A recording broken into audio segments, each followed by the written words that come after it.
সৃষ্টি করেছে।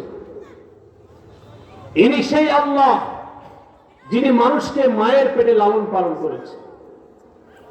ইনি তো সেই আল্লাহ যিনি মায়ের পেট থেকে মায়ের 36টা নার্ভ ছিঁড়ে সন্তান প্রসব করিয়েছে। ইনি সেই আল্লাহ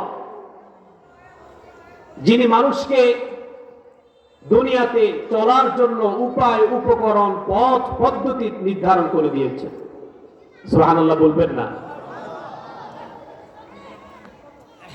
ইনি সেই আল্লাহ যে আল্লাহ মানব জাতিকে আশরাফুল মাখলুকাত, সকল সৃষ্টির সেরা জীব স্যাটিসফাই করেছে, সিলেক্টেড করেছে, নির্বাচিত করেছে, ঘোষণা করেছে এবং তাদেরকে সার্টিফাই করেছে, সার্টিফিকেট দিয়েছে। বলেন সুবহানাল্লাহ। সমস্ত সৃষ্টির মধ্যে সেরা কে? মানুষ। সমস্ত সৃষ্টির মধ্যে সেরা কে? মানুষ। এই মানুষগুলোকে কে বানিয়েছেন? আল্লাহ। ইমাম গাজালি রহমতুল্লাহ আলাইহি বলেছে, যেই মুমিনের জবানে আল্লাহর নাম উচ্চারণ জোরে হয় না তার ঈমানে খতরা।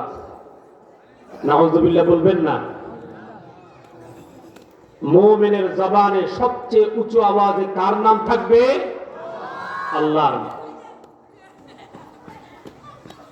এই জন্য আল্লাহ রাব্বুল আলামিন কোরআনে কারীমের মধ্যে এমন একটি সূরা নাযিল করেছেন যেই সূরাটির একটি আয়াত আমি তেলাওয়াত করেছি, সূরাতুল লুকমান।